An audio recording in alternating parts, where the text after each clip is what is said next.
kick things off, I'd like to introduce our moderator. He's the Executive Director of the Industrial Performance Center at MIT, and is exactly the right person to guide our conversation today. Please welcome Ben Armstrong. Thank you so much. We'll see about that. I'm not sure. So I want to start out by giving you three scenes from the manufacturing floor recently. And obviously this is a hot topic at places like MIT and the engine. AI is on the top of everyone's minds. But last week, we brought a few students who are working on AI and manufacturing to a couple of med device facilities, med device contract manufacturers. And as we were walking the floor, some production workers who were working on assembling the device one reached out to the other and said, well, what are these people doing here? And then he said, oh, they're interested in AI and manufacturing. And then the first production worker said, yuck. It was like a visceral negative response. I can't believe you really want to bring AI into what we do. It has no place here, was really the implication. And this is consistent with the broader public opinion that we've seen coming out, not just from people who are in production jobs, but really across a broad segment of the public, particularly young people, around AI in their workplace. There's been pretty strong resistance, and I think this has surprisingly grown over time. That should be in the background of our conversation, that this is not always welcome as much as it can be in places like Cambridge. The second scene that I think was interesting is we had a large aerospace manufacturer visiting, one of the kind of pioneers in the areas of using LLMs to augment their business. And I asked some of the leadership there, well, what problems have you really been able to solve so far in your very complex, safety-critical business using these sorts of tools? And I expected them to give me some sort of example from the factory floor, maybe in maintenance and repair. And instead they said, well, we can search our contracts a lot faster. There are these clauses in our contracts that are really complex, and now we can find slight variations in our contract language. This is 3 years in, lots of investment, and there wasn't really a concrete example. This is a very automated, very advanced company technologically, and still was really searching for factory floor applications of these new tools. And then third, earlier this week I was at this large machine shop, one of the largest machine shops in the US, very advanced, publicly traded, digital, really a pioneer in digital technology that translates CAD drawings into G-code. And this machine shop, they don't really need advanced machinists because a lot of the role, kind of the knowledge, the tacit knowledge of the machinist is built into their code, and they're much faster. They have one machinist, if you can imagine, for the manufacturing people out there, one machine operator for 20 CNCs. Like imagine 5-axis Haas machines. It's really an incredible operation. And discussions of AI, investment in AI, almost nowhere to be found on their factory floor. So really surprising when we talk about all the potential that we see among startups, among the folks here in this conversation, a lot of the promise, and at least from my vantage point, little of the action so far. So this is all motivation, I think, excitement to talk about really what's missing so far and what the next few years might change in this picture. So with that, I'd love to kind of start with our panel and get each of you to tell a little bit about your background and the work of your company, although some will be more familiar with your company than others. And if we can start with Alvin from NVIDIA. Yeah, nice to meet everybody. I'm Alvin Clark. I'm Global Developer Relations Manager for Manufacturing and Industrial at NVIDIA. NVIDIA is unique in that our go-to-market is 100% through our partners. So we don't sell end solutions to any end customers.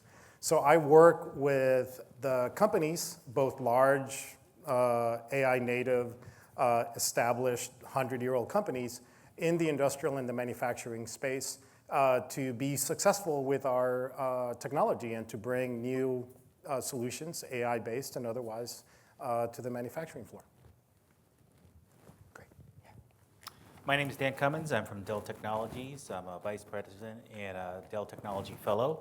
I work in the Infrastructure Solutions Group. So I'm on the, Dell kind of has two sides of the house. They have a consumer products group called CSG, and then an infrastructure side that focuses on IT data center infrastructure.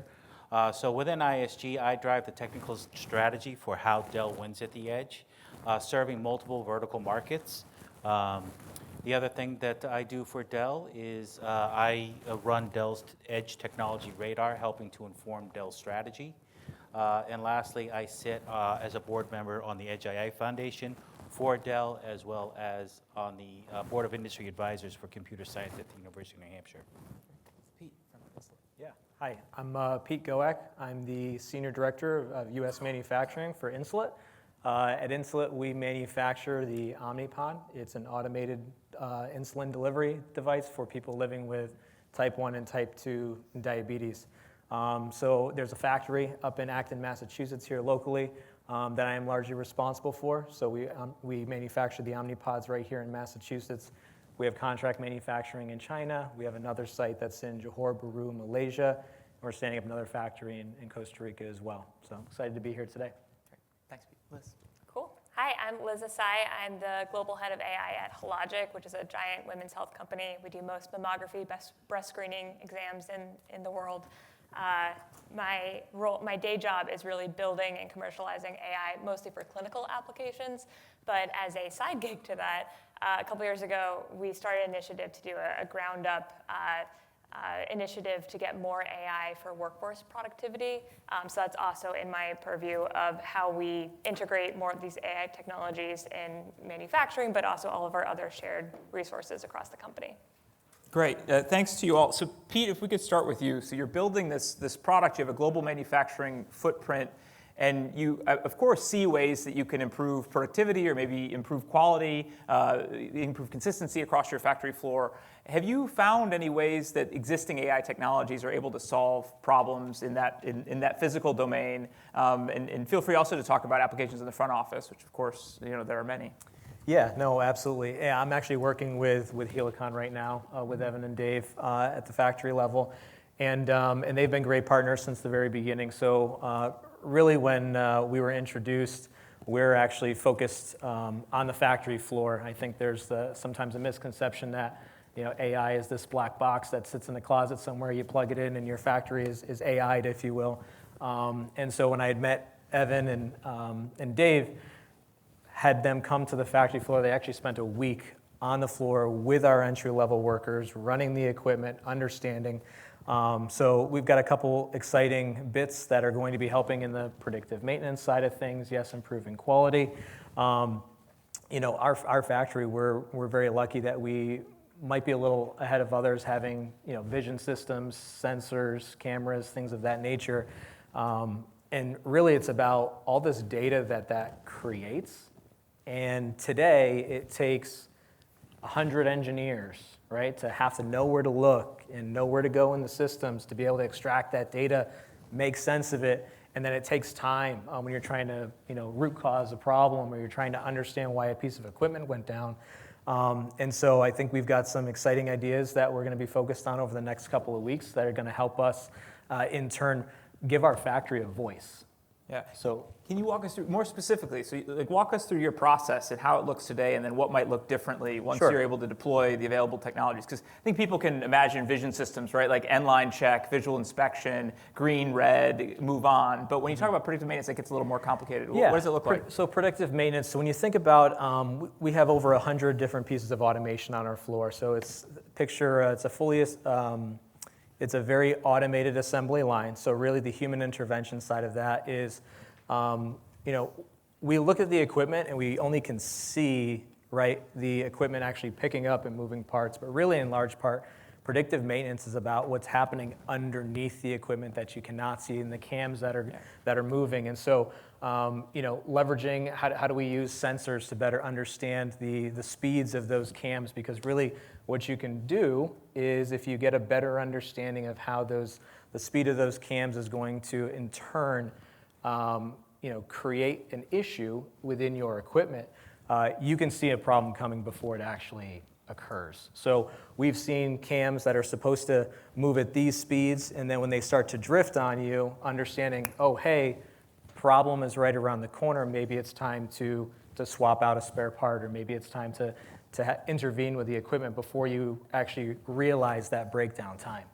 So the result is lower downtime, it sounds like. Correct. Not necessarily reduced cycle time, because your existing automation, I bet you're running it as fast as you can, but Yes. that's reducing downtime. Reduction of downtime. Yeah, that's really helpful. So Liz, I'd love, given your role, I'd love to hear a little bit, as the new technologies have been moving very fast, there are new available new models, new tools and applications all the time. Can you walk us through kind of if there's a structure or a process that you use for evaluating new technologies and where they might be relevant within your business? Yeah, sure. So we use a very similar framework for both our clinical AI products, but also just which AI products we're trying to bring internal to help with productivity. So it really comes down to, is it solving a real problem? Is it technically feasible to build? Does it actually work with our very unique workflows of within Hologic for good and bad? And then the final filter is always like, is it legal? Is it, does it? That's the final filter? Well, versus I the mean, first one? it has to pass all four tests in order All to be implemented. But we've definitely seen some really high potential technologies, like bringing cameras into our manufacturing lines, where we realize for our specific needs, where we're building, on the order of like maybe hundreds over the course of a year of these giant X-ray machines. This is extremely high touch manual labor, where we have folks who are maybe sitting at the same station for an 8-hour shift, just doing one piece on one machine that will go through the line over the course of 2 weeks. So just extremely detailed, nuanced work, where we had this idea of like, let's put cameras at each one of those stations, because if you hit, if you make a manual error at stage 2, and we don't have a quality check till stage 7, we could probably intervene earlier. And you can imagine, just thinking through the pragmatic concerns of this, that if you're the person sitting at that station, you probably don't want a camera over your shoulder for your entire 8-hour shift.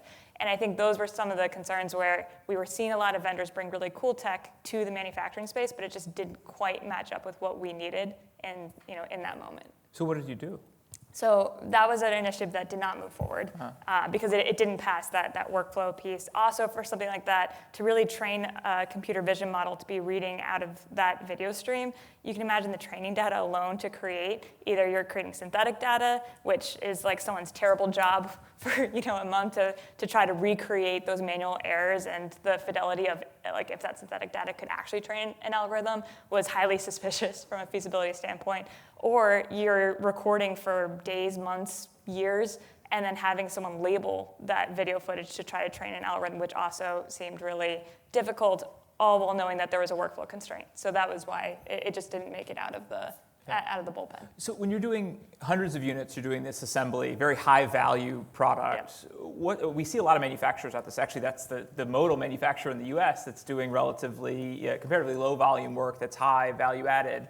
Where do you see is the role that new software, and particularly AI, can play in augmenting that process? Or is your focus more on the product side and less on the production side? Yeah, I mean, so we have found some cool wins, especially this is very unique to us as a medical imaging manufacturer, but there are parts of the assembly line where we are naturally taking a picture with the device that we are actively building, and that gives us the data to say, hey, okay, this detector took this field of an image, and I detect a couple different bad pixels, and I'll fix that on the line. That's a stage where we had built up a bunch of data because every X-ray machine that had gone out the door had reached that point where we had a picture. So we had years and years worth of data of what happened at that stage and then what happened to the machine once it actually went out into the field. That was a perfect place to really implement computer vision AI at that spot, and that's been really successful for us. So I think right now we're still at a stage of we're evaluating where AI makes sense, not necessarily saying we must use AI at every piece of the assembly line. Great.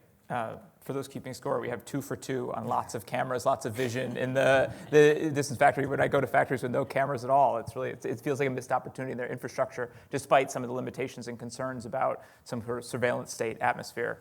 Alvin, if we can go to you. So as that kind of kicked off, there seems to be this bipolar environment around the potential for AI to affect manufacturing. There's some who think, right, you flip the switch, these tools dramatically improve your ability to manufacture. You can do it faster, you can do it better. It's a totally new ballgame. And then others are resistant and saying, let's keep AI in kind of the white-collar office world and the factory floor. It's just too hard for AI tools right now. Can you tell us what's realistic for us to expect from today's tools in factories, and then what are exciting problems we can solve down the line, but not quite yet? Yeah, no, thank you. Yeah, so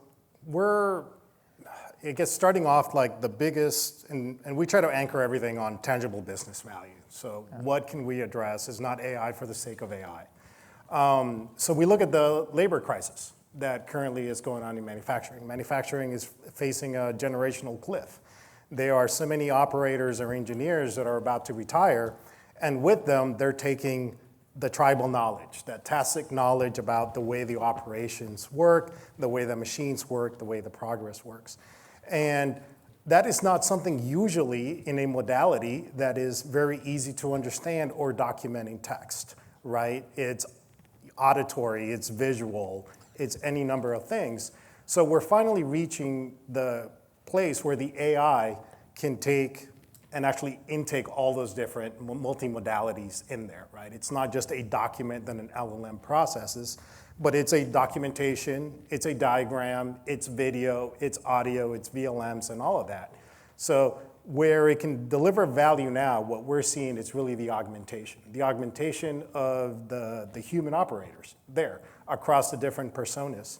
And that's really, the tangible business value, and you can almost kind of render it everything across the production line is, well, what are you trying to do with AI? And it's really, I'm just trying to shorten my time to a decision that I have to make, right? Compress my decision-making time. If I'm an operator, how do I do my assembly? If I'm doing maintenance tasks, how do I do my procedure? How do I clear my error? How do I bring my machine back up? How do I balance my line? And so that's really now, we're sort of at the ChatGPT moment of perception in industrial AI. And that's why it's super exciting.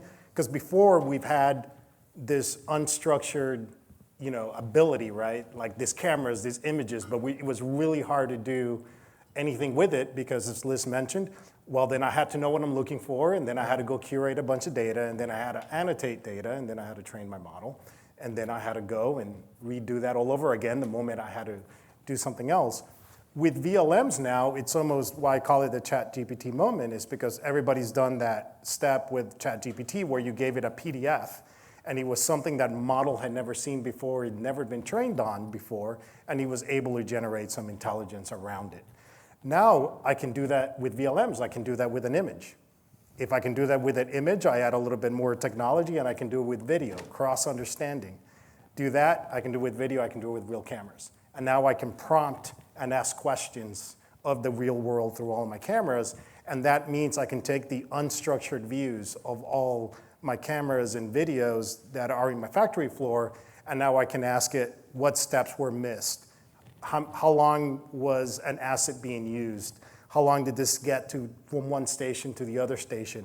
Start correlating that. I can take a subject matter expert that's doing a procedure, and I can capture that and render a time motion study out of it, and I can then codify that into operational knowledge so that then these operators and engineers, before they retire, they actually become a resource that I can then use to bring on my next generation and do that. And so that is setting up the foundation for autonomy, which is ultimately, we define it as, can I perceive, can I reason, and then can I take some action? So the perception and the reasoning is actually not, it's going a significant phase shift. That's where I'm really super excited about over the next couple of years, is that we're now able to correlate all these different multimodalities within the factory floor and start being able to get contextual reason, even to address Liz's problem on SOP monitoring, being proactive in quality inspection rather than reactive, meaning a human induced an error and he facilitated and didn't get caught until the end. That's now 3 hours of training on 10 videos, right? Yeah. And we're doing that not because I have to go draw a bounding box anywhere, is now I say between 0 and 10 seconds, this was done in step 1. I'm training the micro action, the temporal information, and then we're actually doing that in our production lines when we're building our stuff. And I think the partner that we piloted with, it was just, they had no vision into this. When we're talking about one of the biggest electronics manufacturers in the world, we implemented this. They viewed 25,000 of disassembly steps in these very expensive servers that go out, and automatically 1,200 erroneous steps per day were being flagged. And then, so that was then a reinforcement to the operator that was being done.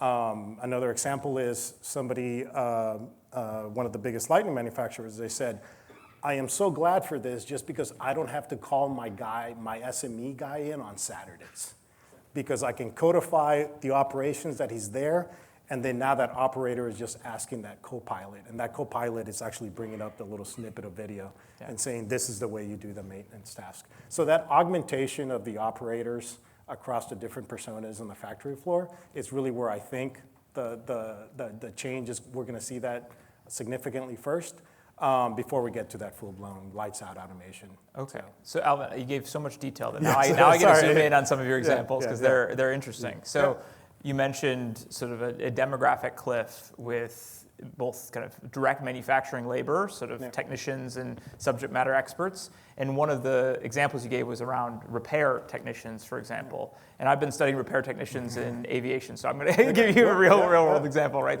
So on the airframe, there are people who develop expertise over many years to understand a repair that might only need to be made on one Boeing model once every 2 years. And it takes a lot of tacit knowledge over time to kind of figure out, how do I know what it is and how to piece together my various solutions to make this work. The idea from some of these repair companies is, could I have some kind of augmented reality or some kind of camera? You take a picture of the good, and then up comes the manual or even a suggested repair to give.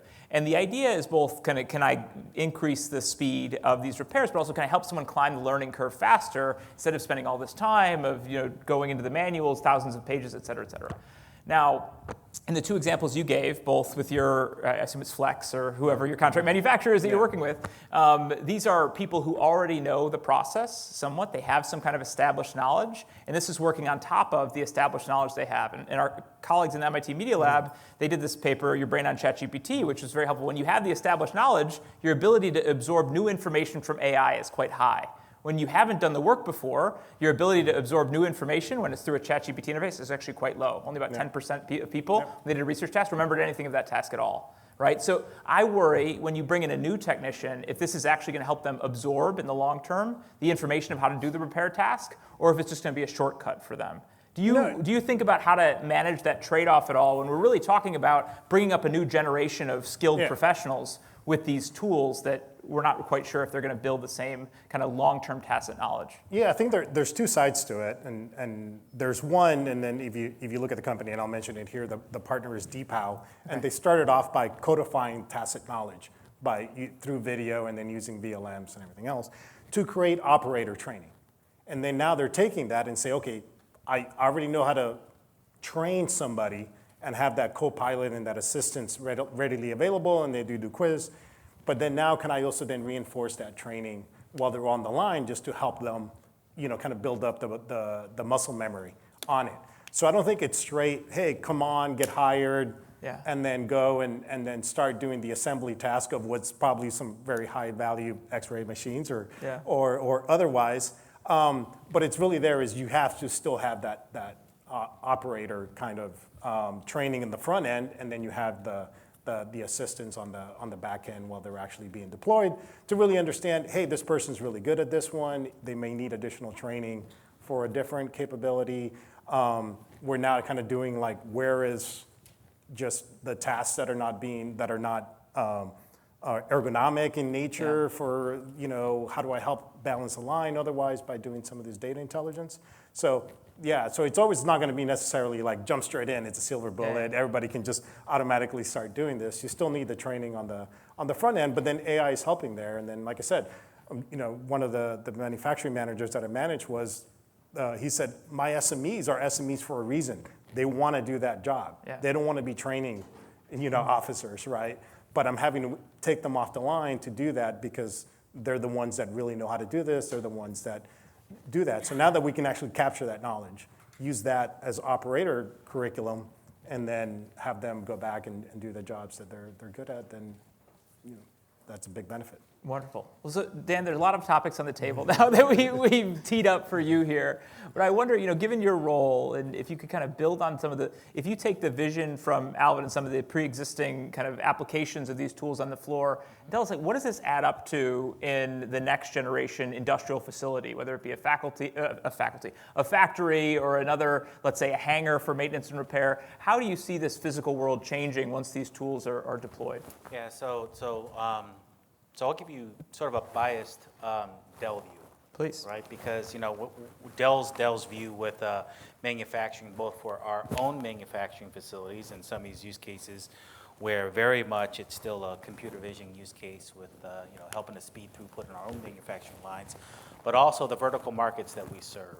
Right, so we serve many vertical markets. So our interest really is about, how do we enable the orchestration of these solutions and deliver the infrastructure to provide that, both, in the factory, but mostly delivering, the IT infrastructure to support that. So, so we don't see it as any, Dell's perspective, we don't see it as any one particular technology, but rather a convergence of technologies that we see as you modernize your manufacturing facilities. You really see it, the convergence of physical AI, the application of world models, and agentic operations at the edge, right? So we talked about, applying language models, which kind of solves that kind of fuzzy problem. And the reason we say this is there's kind of multiple areas that we see the evidence behind this. So one, physical AI, for example, today, we see that being deployed now. That's not kind of like, a future 2030 story. So if you take a look at some of these robot foundation models,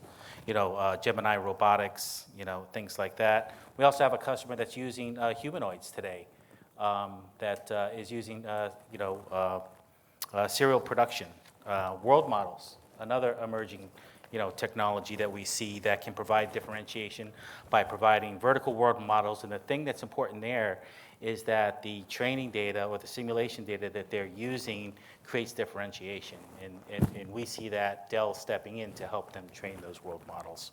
Agentic AI must run at the edge, right? So if you think about taking all of this data that's being generated and applying LLMs, or agents that can reason about maybe finding that fuzzy area problem that they're trying to solve, they do a good job. But the downfall of all of that is really you need deterministic orchestration when you try to do like a root cause analysis and a remediation. So there's a innovation around being able to apply LLMs in an agentic manner, but also with deterministic workflows, to create a good behavior, deterministic behavior. We also see small models winning in production, right? And so not naively deploying large models down in your manufacturing, but you can actually get the same output that you would desire, right, through quantization and distillation and pruning and compilation to reduce the resource requirements while also maintaining the quality or the accuracy that you need. And by applying that, you can really save some money and have the same output. IT-OT convergence for us is a real thing. We're focused on the convergence of both the IT use cases and the OT use cases, and we really believe that that's going to be a combined effort that's going to continue to evolve. Many of the IT technologies and the IT infrastructure that we're looking to apply to these vertical market use cases will converge into the OT space, and so we see both teams really managing that.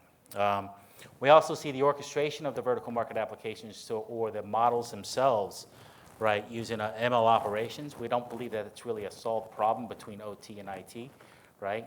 We do see it, from cloud to, say, data center, but there's some opportunities there. And then lastly, something that we believe, and we talk about this in the Edge AI Foundation a lot, is that what are we not talking about Edge AI like in manufacturing, right, too, is really AI security, right?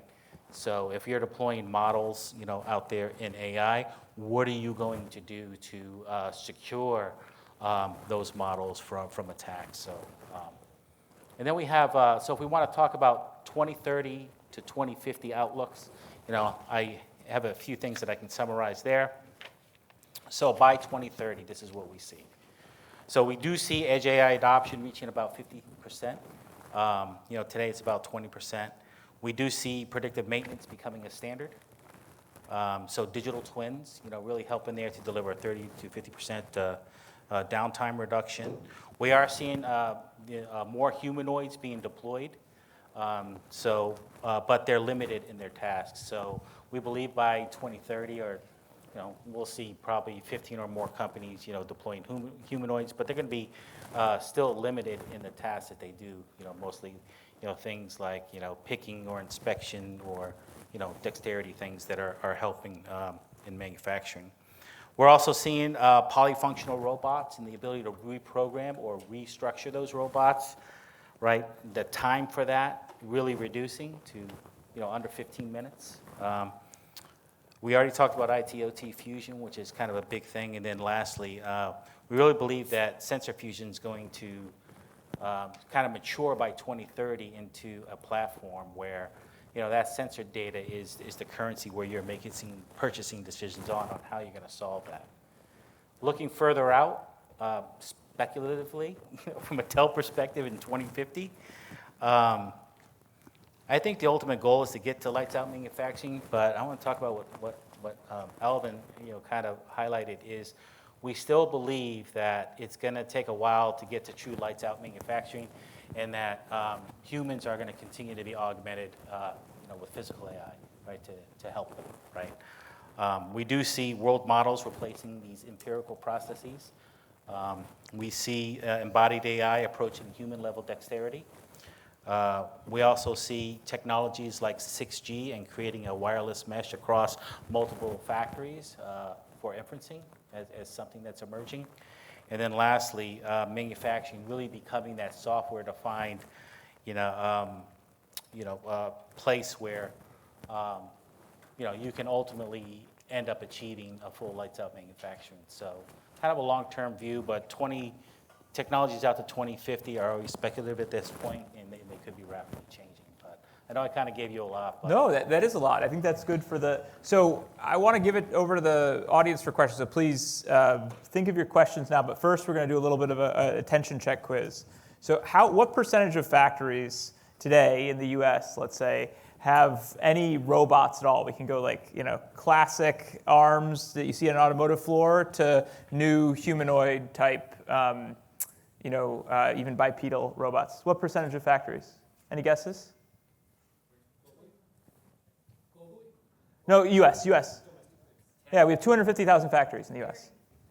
30%, 10%, 12%. You must have seen this data lately. It's actually 12%. So it's between 10 and 12%, right?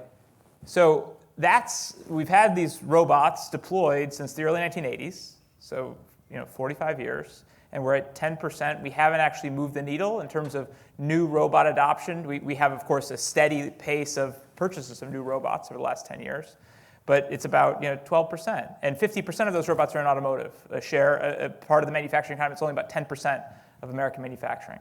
So I wonder how we think the game can change so dramatically in these tools when it hasn't changed in previous eras of hardware. And it's not like there's only 10% of companies that could use robots.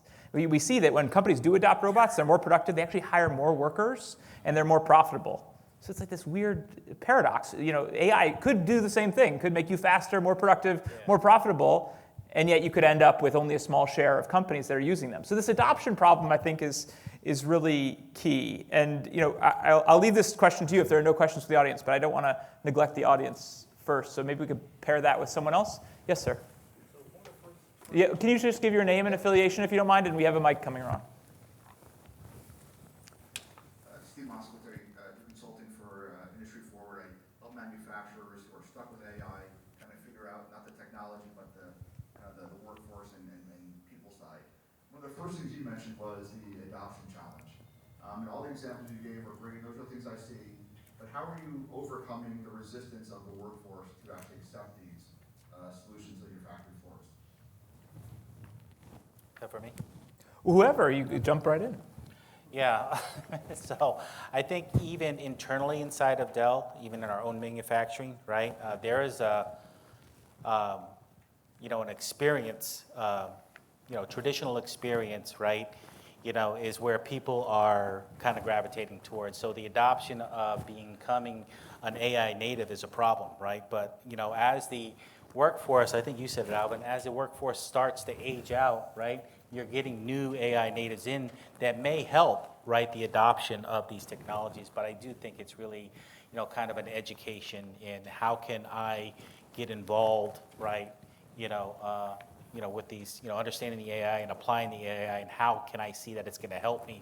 There's this false fear that AI is going to replace the humans, right? I think ultimately, looking far out into the future, that may be someday, but I see it as only creating more jobs for people because the AI is actually helping them with their efficiency, right? And so I think it's actually creating more jobs right now. But I know internally for Dell also, all of our employees, we're all going through, AI modernization with AI first, spec-driven development, use AI in everything that we do today. So we see these same challenges even in our own workforce today.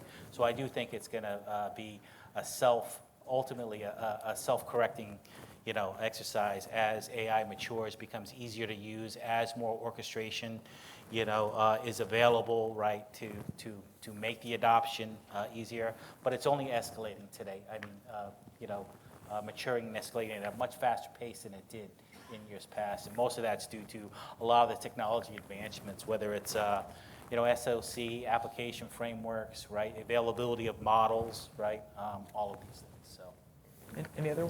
Yeah, I'll answer it. There was a European manufacturer did a study with, I can't remember the name of the university, but they took an industrial co-pilot about how to run this very complex, I think it was a pharmaceutical manufacturing machine.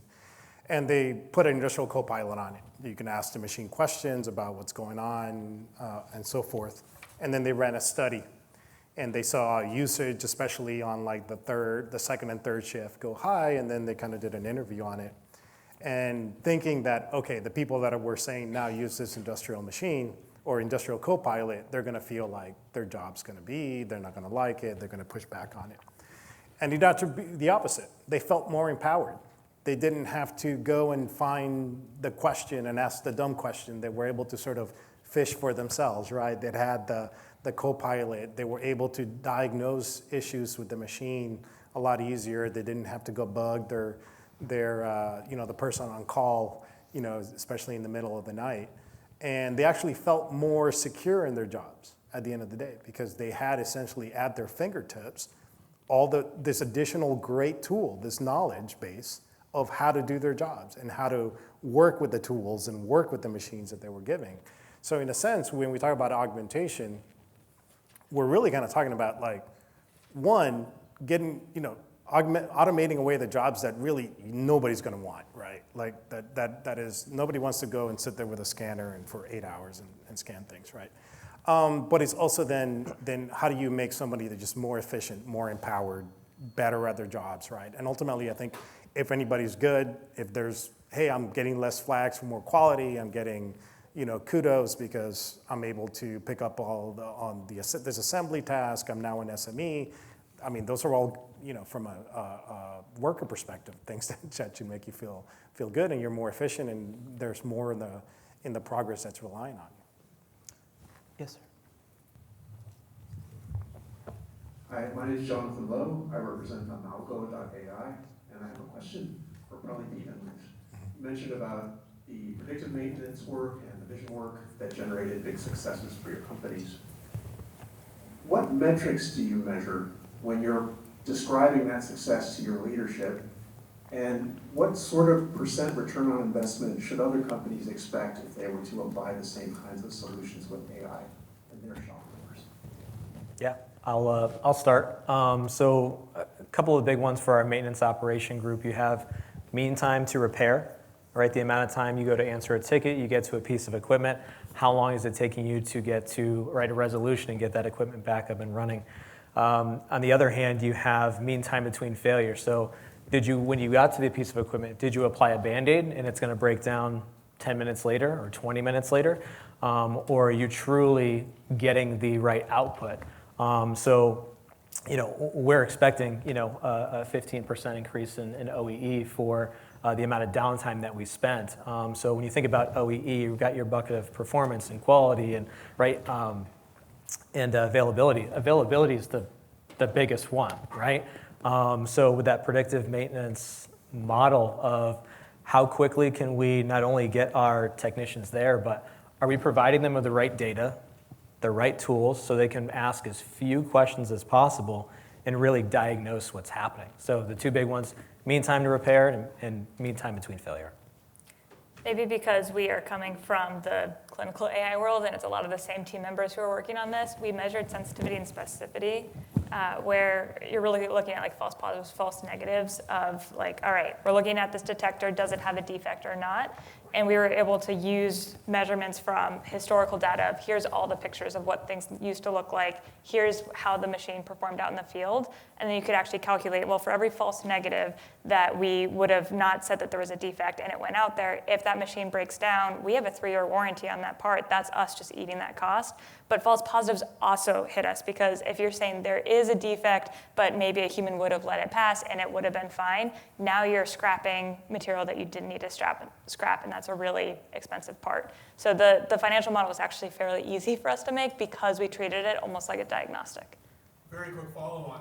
Were you measuring that before you did the AI projects and were able to have a baseline, or did you begin measuring it at the advent of the project? So we always have a baseline for that part in particular, just because it's so expensive and because there's just a lot of scrutiny on it. But I think the saving grace for us was that we had the historical data to build the algorithm in the first place. Without that, it would have been really hard. We'd still be waiting now to see if it was even going to work. Question in the back. And to your great frame of the adoption on robotics, are we seeing either anecdotally or in the data a difference between the factory automation like in automotive compared to mom and pop shops where the decision maker on the business overall happens to be someone who also knows how to run the machine? So is there more of a willingness to embrace large language models in that scenario, or we just don't have the data yet macro-wise? Well, if I can, I think a really relevant and interesting question here, that the gap in traditional automation, which is typically deployed top-down, small and medium firms, very low adopters, larger firms, higher adopters. The theory, at least, is that this technology is more democratized and more you're able to deploy it from the bottom up, at least in the office setting, where I know some large companies said, well, they're going to use it anyway, so we at least need an enterprise version of it. I don't know if that applies in manufacturing. I haven't seen it in the data yet, but some of our manufacturing data is still quite old, and we might just see it in a couple of years that right now we see more small and medium usage. Is there anything that you've seen on the kind of smaller bottom-up side where these tools are being deployed? I think what's the thing they say about when technology hits the inflection point, it's going to meet three things, right? It's going to cost, the cost has to be there. It's got to have the ability to actually execute, but then it's got to be easy to use.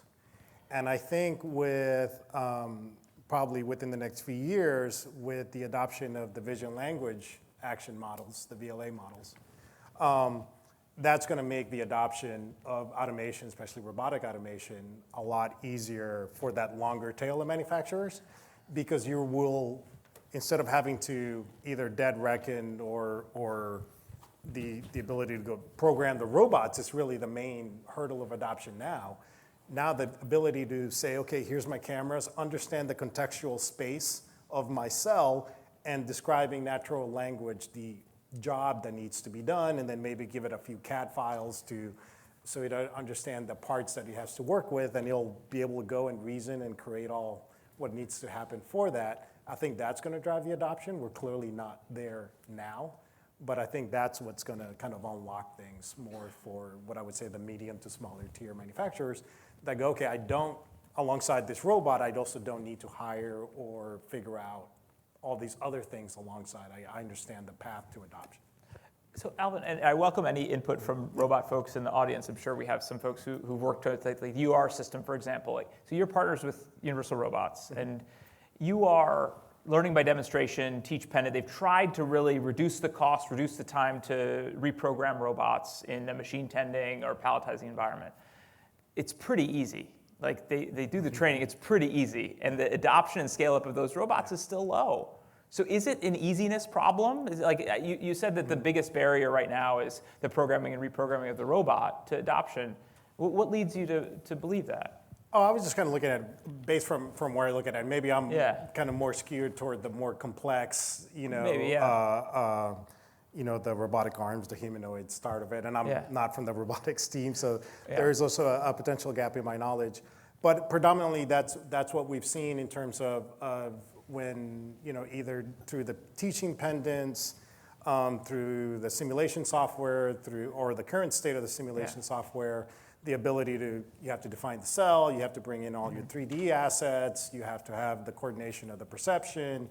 I think for something like a dead reckoning, hey, here's a Cartesian location in space, move it from here to here, PLCs create the detectors.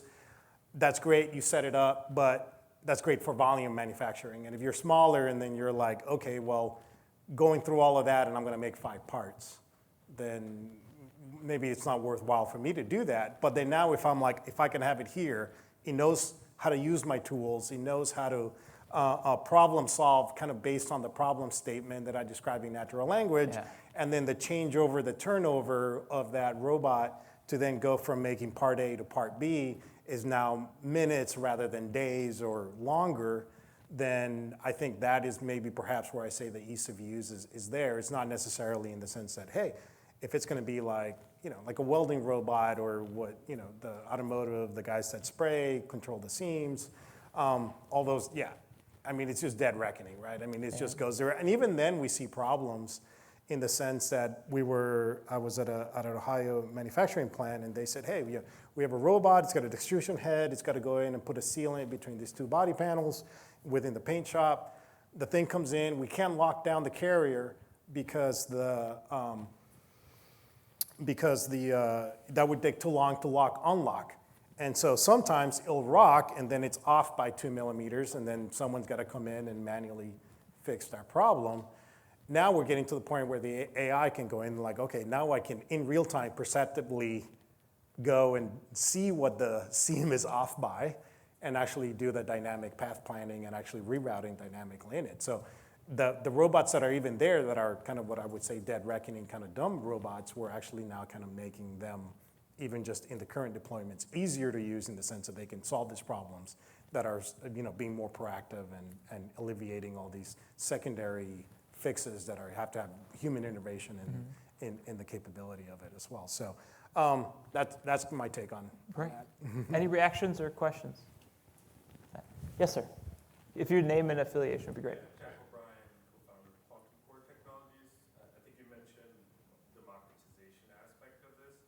Very fascinating, and the question I have is, from like an industry standpoint, how are we going to ensure that the fruits of these labors, whether it's the programming of these robots, which is geared towards the user or the operator that's being captured, gets funneled to those people, and then just some ideas about retraining, like retraining workforces and like how they adapt. Just curious on your opinions on that.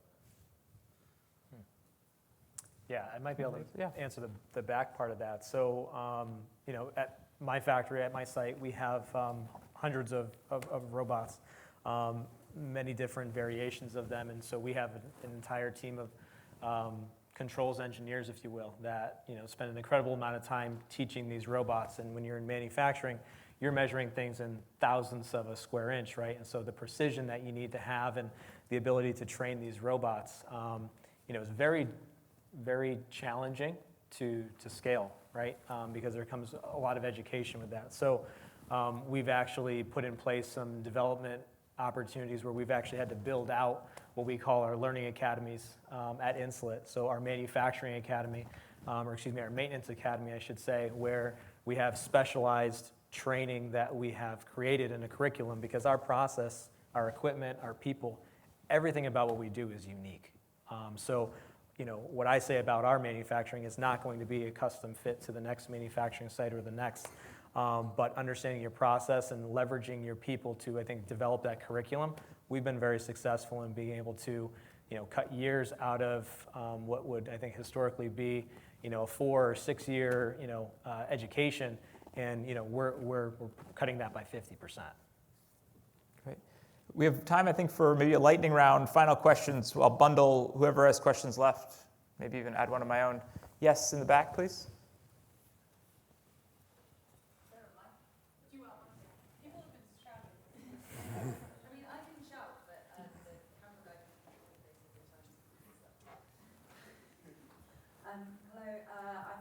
From the Alan Turing Institute in the UK. Hologic has been very clear that the success of AI has depended on having excellent baseline data for monitoring component quality. I have a very strong suspicion that that is simply not the case for a lot of manufacturing companies. And if so, can the panel reflect on where companies might need to start in terms of collecting that data or generating that data, or alternative pathways to having high quality data that they can then use to bring into their own deployments of AI. Excellent. Next one is up here. You, sir? Sure.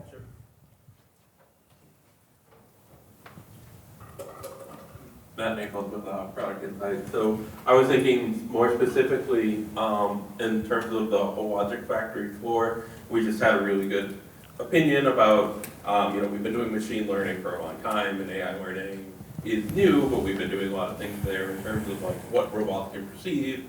But I want to hear your experience about percentage of your factory floor, since you have so many humans right now on the floor doing manual labor steps, what that looks like and what you think your organization's biggest resistance to going to a full assembly like that version, right? Like there is a big gap between where you are and where that goes, so I'd love to hear your opinion on what the blockers are between those two steps.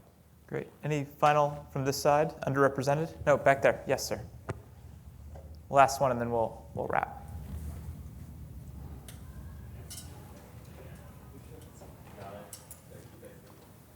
Hi, thank you. My name is Mark. I'm here from Industrial Intelligence. Sort of going off the questions that you have here. We work on essentially collecting industrial data, both like ecocentric data that we use to train VLAs in industrial context and sensor data. And I think the question from me that I have is like, so the key problem here is like what data we're collecting and so how much like time or what the time horizon is on that. And really, realistically, you're going to deliver value to industrial sites with enough data. And so I guess my question is, how do we go about engaging with these factors and sites and convincing them to essentially have us to collect this data for them so that we can eventually train some model or deliver them a product? Like how can we like present this like long-term vision to these factories when we can't deliver like immediate results, especially when the data is not present? Great. Thank you so much. So we're going to start with Liz, given the Hologic questions, and we can move in comments from the rest just to wrap up would be great. Liz. Yes. Okay, great. So I think our funny fail story is that when we first did a big education session of what we could do with machine learning models just on big data sets, our manufacturing team brought immediately this idea of, hey, what if what we didn't realize is like some parts at the ends of their tolerance fields along the manufacturing line didn't seem like an issue, but actually those are the ones that are causing problems in the field. What if we had a big data model on top of that? And then when we actually looked into it, a lot of those spaces along the assembly line, it was like a check the box if this part is 3 centimeters plus or minus point, whatever tolerance. Like if it passed, it was a check. So if you went back to those files, there's nothing to give the model. It's just a bunch of checks and X's. There's nothing to build on. So I think the disappointing piece is that now it will take us years to change those processes out to be more quantifiable. And it's only on the thought that maybe there is that larger pattern in the data. So it is really hard to now change hearts and minds and get investment in that when it just looks like we're trying to slow people down. So it's a huge issue. And if there's people who are solving problems like that, I think we would be really interested in that. And to your question about we have, I'd say the majority of folks who work on our assembly lines are doing very manual work. The manufacturing sites that I'm closest to are more of those giant X-ray machines, and those are mostly divided into stations where you're doing a number of different manual tasks that are all within that section and then moving that part to the next station. And it usually takes about 2 weeks for one device to move all the way through. But of course, everything's moving in parallel. Great. Thanks, Liz. Pete. Yeah, I think I could speak to probably the question over here in the back. So when it comes to the data, I mean, there is, in my opinion, there is such thing as good data and bad data. And AI, from my viewpoint, is not a Band-Aid that's going to go across multiple ERP systems that you have and then just correct your process. I view it very much as you're having to actually renovate your house, start from the studs, and you're going to have to really adopt AI from the ground up. So I can give you an example. So for our maintenance operations platforms where we submit work orders and maintenance techs go over to the equipment and they put in what data they've used within their work order to correct the equipment. Well, when you've got so many maintenance technicians and they all have an open field text box and have the discretion to put in whatever information they want, and you don't actually facilitate that in a way where you can make that information helpful, and because ultimately you're looking for consistency, right? And so you want to eliminate that variation as much as possible. And so even in manufacturing where I'm at, there are certain departments where you might just not be ready yet, and you have to be willing to go back to your processes, and ultimately you're going to have to make these AI systems and operations operational at the same time. Dan. Yeah, I don't think I have anything else to add beyond what they have. We're kind of on the product side, and not on the manufacturing floor side. So. Great. Yeah, I mean, to the data side, and I wasn't quite sure if you meant data to measure success of an AI deployment or data in order to train AI models, so I'll address both. Yeah, data is the biggest hurdle, right? Before AI, the algorithm was king. In the world of AI, data is king, right? It's garbage in, garbage out. And so synthetic data generation is one of the ways and the simulation computer is one of the ways that we look at solving physical AI. And the best analogy for that is the way autonomous driving happens, right? The companies we work with and the companies that are developing autonomous cars that interact with the real world, they drive tens of millions, if not hundreds of millions of miles under different conditions in digital worlds, right? We can't just wait around and say, okay, now it's foggy and rainy, let's go up to a mountain, capture data so that we can train the models. So we got to be able to kind of accelerate that and be able to go after the outliers and everything else. So synthetic data generation, both via digital twins as well as image to image, image to video, text and image to prompt are one of the ways that we do that. In terms of data, a baseline to measure AI success, every time we always have these digital transformation meetings or executive briefings with manufacturers, at least personally I and then most of the team, we never start with a technology first approach. It's what is your biggest problem? What would make the biggest impact? What does success look like? What KPIs are we going to measure? And then we map that back to the technology, right? It's not the feature set. It's actually one of the reasons I really like working with manufacturing and industrial, because most plant operators couldn't care less if AI or not AI, right? They're like, does it minimize my downtime? Does it get more widgets out the door? Does it make my operators better? Does it, all of that. So we try to start with that. So what is the baseline? What are we measuring against? How do we know if we've succeeded? And then what is the problem statement? And then work it back to the technology from there. Wonderful. So before we thank our speakers, I wanted to highlight the diversity on the panel, that there were multiple perspectives and experiences from dealing with more manual assembly processes to more high volume, low mix, automation, and of course perspectives from really a vision of the technology future. And I think when we think about lights out, an idea that started with GM in the early 1980s, that GM dramatically failed at, quite spectacularly I might add, to today where some companies have actually achieved lights out processes but are trying to go back because that process is so rigid and prevents them from innovating and improving. I think what we might imagine is that there can be a diversity of ways of approaching manufacturing and ranges of automation that might fit different companies in different ways. And I really want to thank the panelists and their thoughtful answers for highlighting that. Thanks so much.